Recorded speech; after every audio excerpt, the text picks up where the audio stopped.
इस वीडियो के अंदर हम सीखेंगे basic panel data analysis. Software का नाम है स्टेटा। वैसे तो बहुत सी टेक्निक्स हैं पैनल डेटा एनालिसिस की, लेकिन हमारा यहाँ पे फोकस होगा fixed effect model, random effects model और हॉसमैन टेस्ट के ऊपर। ये तीनों क्या हैं, ये कब यूज़ होते हैं और ये कैसे वर्क करते हैं, इसको हम इसके अंदर सीखने की कोशिश करेंगे। लेकिन मूव ऑन करने से पहले हमें ये सीखना है कि आखिर पैनल डेटा होता क्या है। इकोनोमेट्रिक्स के अंदर डेटा की 3 तरह की टाइप्स हैं: cross sectional data, time series data, panel data. Cross sectional data का मतलब होता है data collected at a specific point of time. किसी भी एक ख़ास टाइम के ऊपर आप अगर कोई डेटा कलेक्ट करते हैं उसे क्रॉस सेक्शनल डेटा कहते हैं। फॉर एग्जांपल अभी हम क्लास के अंदर ये देखना चाह रहे हैं कि कौन कितना खुश है। हमने क्वेश्चन रखा कि बताओ 1 से 10 तक आपने रेटिंग करनी है कि आप कितने खुश हो। अगर आप ज़्यादा खुश हो तो आप 10 कहोगे, अगर आप कम खुश हो तो आप पीछे को जाओगे। किसी ने 7 किया, किसी ने 10 किया, किसी ने 5, किसी ने 4, क्योंकि हम अभी at a specific point of time पे ये डेटा कलेक्ट कर रहे हैं। इसे कहते हैं क्रॉस सेक्शनल डेटा। ये सर्वे डिफरेंट सर्वे डेटाज जो होते हैं वो सारे बेसिकली क्रॉस सेक्शनल डेटा ही होते हैं। टाइम सीरीज़ डेटा दूसरी टाइप है। टाइम नाम से ज़ाहिर है कि टाइम की सीरीज़ है। इसके अंदर at a specific point of time नहीं होता, ओवर टाइम होता है। फॉर एग्जांपल हमने ये देखना है कि लास्ट 10 सालों के अंदर पाकिस्तान में इन्फ्लेशन का रेट किस तरह का था, तो उससे कहते हैं टाइम सीरीज़ डेटा। क्योंकि टाइम सीरीज़ के साथ साथ टाइम के साथ साथ सीरीज़ चेंज हो रही है। 2010 में कुछ और था इन्फ्लेशन, 11 में कुछ और था, 12 में कुछ और था, 13। तो टाइम सीरीज़ इसमें स्पेसिफिक पॉइंट ऑफ टाइम नहीं होता, over the period of time एक सीक्वेंस के साथ आप चलते हो, उसे कहते हैं time series data. For example एक और एग्जांपल लेते हैं, लास्ट 50 सालों में पाकिस्तान की जीडीपी क्या थी। तो जीडीपी का हर साल का डेटा डिफरेंट होता है, तो ये टाइम सीरीज़ डेटा है। Panel data, panel data actually अगर अटेंटिव होकर हम देखें तो ये कॉम्बिनेशन है क्रॉस सेक्शनल का और टाइम सीरीज़ का। इसके अंदर क्या होता है, ना सिर्फ टाइम चेंज होता है बल्कि क्रॉस सेक्शन भी चेंज हो रहा है। फॉर एग्जांपल हमने डेटा लिया सार्क कंट्रीज़ का, इन्फ्लेशन का, लास्ट 50 सालों का, पिछले 50 सालों का। तो अब क्योंकि टाइम चेंज हो रहा है, 50 सालों का या पिछले 10 सालों का कर लो, फ़र्ज़ करें 2014, 15, 16, 17, 19, 18, 20, टाइम चेंज हो रहा है। एक तो टाइम चेंज हो रहा है प्लस कंट्री भी चेंज हो रहा है। 2000 पहले फ़र्ज़ करें पाकिस्तान का 10 सालों का डेटा आया, फिर इंडिया का, फिर नेपाल का, फिर भूटान का एंड सो ऑन। तो पैनल डेटा एक्चुअली ऐसा डेटा सेट होता है, इसको 2 डायमेंशनल भी कहते हैं क्योंकि इसमें दोनों डायमेंशन चल रही हैं। क्रॉस सेक्शन और टाइम सीरीज़ तो सिंगल डायमेंशनल थी। इसके अंदर ना सिर्फ टाइम चेंज हो रहा है बल्कि क्रॉस सेक्शन भी चेंज हो रहा है। तो तीनों की एग्जांपल क्या हुई, सर्वे डेटा जो होता है वो क्रॉस सेक्शनल होता है, टाइम सीरीज़ जो होता है जिसमें एक वेरिएबल एक ही कंट्री का टाइम, किसी एक वेरिएबल का डेटा आप लेते हो या 2 का या 10 का भी ले लो, वो भी टाइम सीरीज़ होगा। लेकिन अगर आपका कंट्री भी चेंज हो रहा है, आपका आपका वेरिएबल ईयर भी चेंज हो रहे हैं, तो उसे पैनल डेटा कहते हैं। इसको मज़ीद समझने के लिए हम इसकी एक देखते हैं दिखने में कैसा होता है पैनल डेटा। इस तरह का होता है पैनल डेटा। फॉर एग्जांपल हमारे पास 3 कंट्रीज़ हैं, ए बी सी डी। हमारे पास ए का जीडीपी का डेटा है, लास्ट कितने सालों का है, 2020 में 50 मिलियन थी, 2021 में 55 थी, 2022 में 53 थी, 23 में 58 थी। तो ये पहली 4 ऑब्जर्वेशन किस कंट्री को शो कर रही हैं, कंट्री ए को। और नेक्स्ट जो है 4 ऑब्जर्वेशन वो किसको शो करें, कंट्री बी को। और नेक्स्ट 4 ऑब्जर्वेशन कंट्री सी को एंड सो ऑन। देखिए अब कंट्रीज़, पहले एक कंट्री का डेटा आया, फिर दूसरे कंट्री का डेटा आया, फिर तीसरे कंट्री का डेटा आया। कंट्रीज़ भी चेंज हो रहे हैं और ईयर्स भी चेंज हो रहे हैं। पहले 3 इनका 4 सालों का था, फिर अगला कंट्री उसके 4 सालों, इसको कहते हैं पैनल डेटा। अगर टाइम सीरीज़ क्या होना था, अगर ए के बाद कोई और कंट्री का डेटा ना आता तो वो टाइम सीरीज़ था। यानी कि यहाँ पे अगर हम रुक जाते, सिर्फ ए कंट्री का डेटा हो जीडीपी का, तो वो टाइम सीरीज़ है। ए बी सी तीनों का हो तो वो पैनल है। अब रिग्रेशन, इसको एस्टिमेट, इसको इनकी इक्वेशंस को कैसे लिखते हैं। रिग्रेशन का तो पता है, रिग्रेशन का मतलब होता है dependence of one variable upon another. इसमें एक डिपेंडेंट वेरिएबल होता है और बाकी इंडिपेंडेंट होते हैं। अगर एक इंडिपेंडेंट हो तो उसे सिंपल लीनियर रिग्रेशन मॉडल कहते हैं, अगर एक से ज़्यादा हो तो उसे मल्टीपल लीनियर रिग्रेशन मॉडल कहते हैं। टाइम सीरीज़ डेटा को लिखने का तरीका है ये, वाई डिपेंडेंट वेरिएबल है। फॉर एग्जांपल आपके मार्क्स हैं, अल्फ़ा इंटरसेप्ट है प्लस बीटा 1 x1t कोई वेरिएबल है। फॉर एग्जांपल आपके चलिए टाइम सीरीज़ का ही लेते हैं, ये वाई टी आपका जीडीपी है, x1t आपका इन्फ्लेशन है, प्लस बीटा 2 x2t आपका फॉर एग्जांपल इन्वेस्टमेंट है, प्लस एंड सो ऑन चलते जा रहे हैं, प्लस एप्सिलॉन एरर टर्म है, और भी बहुत से वेरिएबल्स हैं जिनका जीडीपी के ऊपर इम्पैक्ट है, लेकिन हमने उनको इसको इस जगह इग्नोर किया, तो उसके लिए एरर टर्म लिखते हैं। इसके लिए हमने डिटेल्ड वीडियो एक और बनाई हुई है, उसको देख लें कि एरर टर्म हम क्यों मॉडल में डालते हैं। तो जब भी आपने अपने रिग्रेशन मॉडल को लिखना है तो साथ में अगर आपने टी लिखा तो वो टाइम सीरीज़ मॉडल को रिप्रेजेंट करता है, तो टाइम सीरीज़ मॉडल को ऐसे लिखते हैं। क्रॉस सेक्शनल डेटा में क्योंकि टाइम इन्वॉल्व नहीं होता तो हम टी नहीं लिख सकते, हम सिर्फ लिखेंगे आई, क्योंकि आई मतलब क्रॉस सेक्शन चेंज हो रहे हैं, यानी कि जिस तरह हमने हैप्पीनेस का डेटा लोगों से, स्टूडेंट से पहला स्टूडेंट आया, फिर दूसरा स्टूडेंट, फिर तीसरा स्टूडेंट, तो I1 पहला स्टूडेंट है, अगर I2 हो तो दूसरा स्टूडेंट है, तो ये इस तरह लिखने का तरीका है क्रॉस सेक्शनल। तो जो सर्वे स्टडीज़ होती हैं उसको ऐसे लिखते हैं, टाइम सीरीज़ मॉडल को ऐसे लिखते हैं।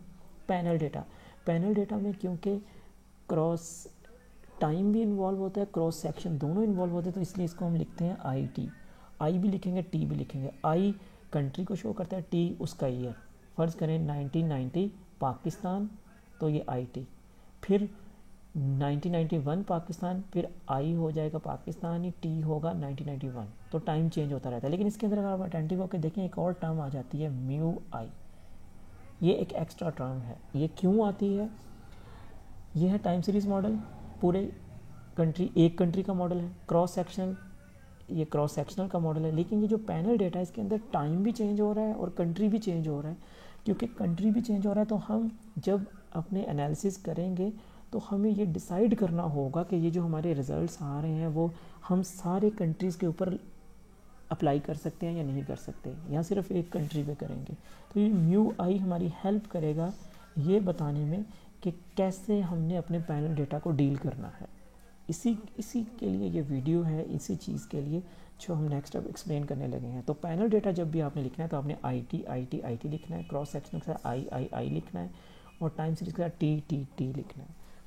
तो पैनल डेटा मॉडल जब आपका आ जाए, पैनल डेटा फॉर एग्जांपल आप ये देखना चाह रहे हो कि क्या इन्फ्लेशन से जीडीपी कम होती है या नहीं, किधर देखना चाह रहे हो? साउथ एशियन कंट्रीज़ में। तो अब साउथ एशियन कंट्रीज़ क्योंकि एक से ज़्यादा हैं कंट्रीज़ और पिछले 50 सालों का डेटा है आपके पास, ईयर्स भी ज़्यादा हैं, तो ये पैनल डेटा है। तो पैनल डेटा को कैसे एस्टिमेट कर सकते हैं, उसकी 3 टेक्निक्स हैं। एक है पूल्ड OLS, दूसरा है फिक्स्ड इफेक्ट्स मॉडल, तीसरा है random effects model. Pooled OLS का क्या मतलब है? अगर ये मैं आपको पैनल डेटा दिखाऊँ, ये डेटा है, ये पहले कंट्री का डेटा है, फिर ये दूसरे कंट्री का डेटा है B, ये तीसरे कंट्री, इसे कहते हैं स्टैक करना।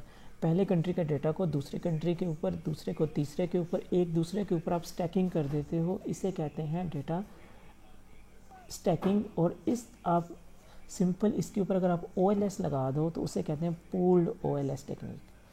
Simple OLS, pooled OLS technique. अगर इस पूल्ड OLS का क्या मतलब है? अब देखें, हमने कहा जी ये है हमारा इंटरसेप्ट, ये है β1, β2, βk एंड सो ऑन, ये हमारे वेरिएबल्स हैं। डिपेंडेंट वेरिएबल है y, independent variable x1, x2, x3 and so on. अब ये जो हमारा इंटरसेप्ट है, क्या हमारे फ़र्ज़ करें 50 कंट्रीज़ हैं, क्या 50 कंट्रीज़ का एक ही इंटरसेप्ट होगा? ऐसे कैसे? इंडिया की सिचुएशन डिफरेंट है, इंडिया का मुल्क डिफरेंट है, पाकिस्तान डिफरेंट है, श्रीलंका डिफरेंट है, नेपाल डिफरेंट है। तो ये हर कंट्री तो एक दूसरे से डिफरेंट है, तो हम उनको सेम एक ही कैसे निकाल सकते हैं इंटरसेप्ट उनका, या एक ही बीटा कैसे निकाल सकते हैं? अगर हम ये सपोज कर रहे हैं कि सारे कंट्रीज़ स्ट्रक्चर वाइज और इकोनॉमिक इन्वायरमेंट वाइज बिल्कुल सेम है, तो हम फिर पूल्ड OLS लगाते हैं, सिंपल OLS लगा देते होते हैं सारे डेटा के ऊपर। इसे कहते हैं पूल्ड OLS। इसके अंदर हम ये अज्यूम करते हैं कि सारों का एक ही अल्फ़ा है, सारों का एक ही बीटा है, सारों का एक ही β2, ये वो। लेकिन रियल सिचुएशन अगर हम देखें तो ऐसे नहीं है, हर कंट्री दूसरे कंट्री से डिफरेंट है। तो इसका मतलब इनके इंटरसेप्ट्स भी डिफरेंट होंगे। जब इंटरसेप्ट डिफरेंट होंगे तो फिर पूल्ड OLS वाला काम नहीं करेगा, तो फिर हमें लगाना होगा या फिक्स्ड इफेक्ट या रैंडम इफेक्ट। फिक्स्ड इफेक्ट्स और रैंडम इफेक्ट नाम से जाहिर है कि एक दफ़ा फिक्स्ड इफेक्ट्स को शो करता है, दूसरा रैंडमनेस को शो करता है। कि ये हमें ये बताते हैं कि ये जो अल्फ़ा है ये सारे कंट्रीज़ का सेम नहीं है, डिफरेंट है। कितना डिफरेंट है? ये म्यू, एक नई टर्म ऐड होगी, तो यानी कि अल्फ़ा प्लस म्यू आई, ये दोनों मिल के बता रहे हैं कि हर कंट्री का इंटरसेप्ट डिफरेंट है। फिक्स्ड इफेक्ट में भी ऐसे ही है, अल्फ़ा प्लस म्यू, हर कंट्री का इंटरसेप्ट डिफरेंट है, उसमें फिक्स्ड है, इसमें रैंडम है। तो इस पैनल डेटा की जो बेसिक टेक्निक है वो 3 है। पूल्ड ओएलएस, सबको डेटा को सीधा करो, सिंपल एक दूसरे के ऊपर डेटा को रखो, सिंपल ओएलएस लगा दो, उसे कहते हैं पूल्ड ओएलएस। उसके जो रिजल्ट्स आएंगे वो सब के लिए एप्लीकेबल होंगे, एक ही तरह कंसिडर करेंगे। लेकिन रियल लाइफ में ऐसे नहीं है, हर कंट्री दूसरे से मुख्तलिफ है। क्योंकि कंट्री दूसरे से मुख्तलिफ है तो सिंपल ओएलएस ऐसे नहीं लग सकता, उनके इंटरसेप्ट भी डिफरेंट होंगे, ऑब्वियसली स्लोप भी डिफरेंट हो सकते हैं। तो इसको डिफरेंस को शो करने के लिए हमें जो टेक्निक लगानी पड़ती है वो फिक्स्ड इफेक्ट्स या रैंडम इफेक्ट लगानी होती है। अब फिक्स्ड इफेक्ट और रैंडम इफेक्ट हमें बताता है कि आपका इंटरसेप्ट जो है फिक्स्ड है या रैंडम है। अब फिक्स्ड और रैंडम में से कौन सा लगेगा, उसके लिए हमें एक टेक्निक टेस्ट लगाते हैं, उसे कहते हैं हॉसमैन टेस्ट। हॉसमैन टेस्ट हमें ये बताता है कि क्या हमें अपने डेटा के ऊपर फिक्स्ड इफेक्ट मॉडल लगाना है या रैंडम इफेक्ट मॉडल लगाना है। तो ये सारी थी थ्योरी। अब हम इसको एक दफ़ा स्टेटा के अंदर करके देखते हैं कि कैसे ये वर्क करेगा। ओके, ये हमारे पास एक पैनल डेटा मॉडल है। स्टेटा के अंदर हमारे पास डेटा है 3 वेरिएबल्स का, इंस्टीट्यूशनल क्वालिटी का, इकोनॉमिक ग्रोथ का, इन्फ्लेशन का, कंट्रीज़ हैं 7, अफ़गानिस्तान है, बांग्लादेश है, भूटान, इंडिया, मालदीव, नेपाल, पाकिस्तान, श्रीलंका। डेटा है 2010 से लेके 2023 तक का। ठीक हो गया। सबसे पहला ये है पैनल डेटा, क्योंकि कंट्री भी चेंज हो रहे हैं और साथ में ईयर्स भी। ये हो गया पैनल डेटा। लेकिन सबसे पहला स्टेप है हमने इसको पैनल डेटा डिक्लेयर करना है कि ये हमारा पैनल डेटा है। अगर हम सॉफ्टवेयर को नहीं बताएंगे कि पैनल डेटा है तो वो इसको टाइम सीरीज़ कंसिडर करके सारा कुछ गलत बताएगा। ठीक है, और कोई टेक्निक लग भी नहीं सकती इसके ऊपर। तो कैसे डिक्लेयर करना है, आपने ये स्टेटा में जाके ये panel data analysis setup declare data set to be panel data, statistics longitudinal data setup and utilities declare data set to be panel. यहाँ पे आपने पैनल आईडी, अब पैनल आईडी तो हमारी नहीं है, ठीक है, हमें सबसे पहले पैनल आईडी जनरेट करनी होगी। पैनल आईडी का क्या मतलब है? पैनल आईडी का मतलब है, अब ये अफ़गानिस्तान है, ये पहला कंट्री है, ये हम कुछ ऐसा करें कि इधर 1111 लिखा जाए, यानी कि सॉफ्टवेयर को पता लग जाएगा ये जब 11 आए तो पहला कंट्री है। फिर बांग्लादेश को हम 2222 कर देते हैं, दूसरा कंट्री है। फिर तीसरा कंट्री 333, इसे आईडी कहते हैं, पैनल आईडी। ये आपने जनरेट करनी ज़रूरी है, अगर ये नहीं करेंगे तो सॉफ्टवेयर नहीं समझेगा कि ये पैनल है या कौन सा है। तो कैसे करेंगे, इसकी कमांड है यहाँ पे लिखनी है, ई जनरेट, EGEN आपने लिखना है, EGEN स्पेस न्यू लिख के आईडी, जो नाम आपने देना चाह रहे हो, मैं न्यू आईडी का नाम दे रहा हूँ, इज़ इक्वल टू ग्रुप लिखें, ग्रुप, और इनटू ब्रैकेट में ये जो कंट्री है, जो भी आपके कंट्रीज़ हैं, जो भी आपने नाम रखा है कंट्री वाले वेरिएबल का, उसके ऊपर क्लिक कर दें, यहाँ पे कंट्री लिखा जाए और ब्रैकेट क्लोज कर दें। कैसे है, EGEN न्यू स्लैश आईडी, ये मैंने नाम रखा है, आप सिर्फ सिंपल आईडी भी रख सकते हैं, आपकी मर्ज़ी है। मैं हमेशा न्यू आईडी रखता हूँ। New ID is equal to group into country, यानी कि ग्रुप वाइज मेरी कैटेगरी कर दो। मैं जब एंटर करूँगा तो ये मेरी कमांड रन होगी, देखें नया वेरिएबल जनरेट हो गया न्यू आईडी के नाम से। अब इसका क्या मतलब है, इधर देखते हैं, मैग्नीफाइंग ग्लास पे क्लिक करेंगे तो हमें ये देखें, अब जब अफ़गानिस्तान आएगा तो उसने उसको कर दिया 1111, इधर अफ़गानिस्तान ख़त्म हो गया तो उस आगे बांग्लादेश शुरू होगा, उसको 222 कर दिया। इसी तरह सोन 333 444, जिस तरह कंट्री चेंज हो रहे हैं उसकी नंबरिंग चेंज कर दी है उसने। इसे कहते हैं पैनल आईडी। ये हेल्प करता है स्टेटा को समझने में कि जब 11 है तो पहला कंट्री है, जब 22 आएगा तो दूसरा कंट्री है। टेक्स्ट को वो नहीं समझता ना, टेक्स्ट को वो नहीं समझता, तो ये क्विक वे है अपना पैनल आईडी जनरेट करने का। अब हम डिक्लेयर करते हैं, देखते हैं डेटा डिक्लेयर होता है कि नहीं। फिर से स्टैटिस्टिक्स में जाओ, पैनल डेटा में setup and utility declare panel data. अब आईडी आ गई हमारी, इधर क्लिक करो ड्रॉप डाउन मेन्यू में न्यू पैनल आईडी, न्यू, और टाइम वेरिएबल हमारा जो भी है इसको मार्क करें चेक, और टाइम का कौन सा वेरिएबल है, ईयर वाला हमारा टाइम का वेरिएबल है। ओके, ईयर, और हमारा ईयरली डेटा है, मंथली ईयरली है तो ईयरली पे क्लिक करके और आपने ओके क्लिक कर देना है। यहाँ पे लिखा आएगा पैनल वेरिएबल ये है जी, टाइम बैलेंस्ड है ये। अगर ये नहीं आ रहा तो आपका डेटा पैनल नहीं है, सॉफ्टवेयर नहीं समझ पा रहा। अब सॉफ्टवेयर को समझ आ गई है कि ये मेरा पैनल डेटा है, ठीक हो गया। अब हमने एस्टिमेट करना है फिक्स्ड इफेक्ट मॉडल या random effect model. For example हम ये देखना चाह रहे हैं कि इंस्टीट्यूशनल क्वालिटी और इन्फ्लेशन का इकोनॉमिक ग्रोथ पे क्या इम्पैक्ट है। तो हमारा डिपेंडेंट वेरिएबल होगा इकोनॉमिक ग्रोथ, इंडिपेंडेंट होंगे इन्फ्लेशन और इंस्टीट्यूशनल क्वालिटी। तो कैसे करेंगे, स्टैटिस्टिक्स में जाएंगे, ये अगेन लॉन्गिट्यूडनल या पैनल डेटा में क्लिक करेंगे और ये लीनियर मॉडल्स पे क्लिक करेंगे और ये जो पहले मॉडल हैं लीनियर रिग्रेशन मॉडल, इस पे क्लिक करेंगे तो एक पॉपअप ये विंडो खुलेगी हमारी। अब हम बताएं हमारा डिपेंडेंट वेरिएबल कौन सा है, नाम लिखें। फर्स्ट करें मेरा डिपेंडेंट वेरिएबल है इकोनॉमिक ग्रोथ, मैंने इकोनॉमिक ग्रोथ लिख दिया। इंडिपेंडेंट वेरिएबल है मेरा इंस्टीट्यूशनल क्वालिटी और मेरा इन्फ्लेशन रेट, दोनों मेरे इंडिपेंडेंट वेरिएबल हैं। अगर मैंने फिक्स्ड इफेक्ट मॉडल लगाना है तो ये मैं फिक्स्ड पे क्लिक कर दूंगा और मैं सबमिट पे क्लिक करूंगा। अगर मैं ओके करूंगा तो ये विंडो बंद हो जाएगी, क्योंकि मुझे हर तरह मुझे रैंडम भी लगाना है, हर तरह चेक करना है और भी बहुत से काम करने हैं। तो मैं इसको सबमिट करूंगा, सबमिट से ये क्लोज़ नहीं होता। सबमिट पे क्लिक किया, इसको थोड़ा साइड पे कर लें, ये मेरे फिक्स्ड इफेक्ट के रिज़ल्ट्स आ गए।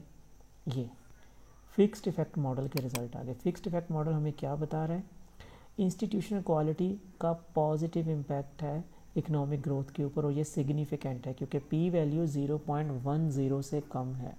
जब भी पी वैल्यू 0.10 से कम हो तो रिजल्ट सिग्निफिकेंट होते हैं। तो इसका मतलब अब ये 0.398 का क्या मतलब है, अगर मेरी इंस्टीट्यूशनल क्वालिटी 1 यूनिट बढ़ेगी तो मेरी इकोनॉमिक ग्रोथ 0.3981 यूनिट बढ़ेगी। पॉजिटिव इम्पैक्ट है। इन्फ्लेशन रेट का भी पॉजिटिव है, लेकिन क्योंकि मेरी पी वैल्यू 0.1 से ज़्यादा है तो ये इनसिग्निफिकेंट है। मैं कहूँगा जी इकोनॉमिक ग्रोथ के ऊपर इन्फ्लेशन का कोई इम्पैक्ट नहीं है।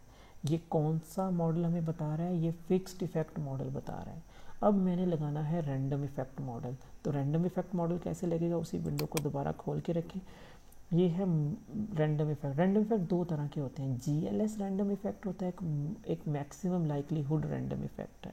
यानी कि एक दफ़ा मैक्सिमम लाइकलीहुड टेक्निक, एक्चुअली ये जो क्विकली बता देता हूँ, अल्फ़ा बीटा जो हमने निकालने होते हैं ना इस रिग्रेशन के पैरामीटर, इसके 3 मेथड्स होते हैं।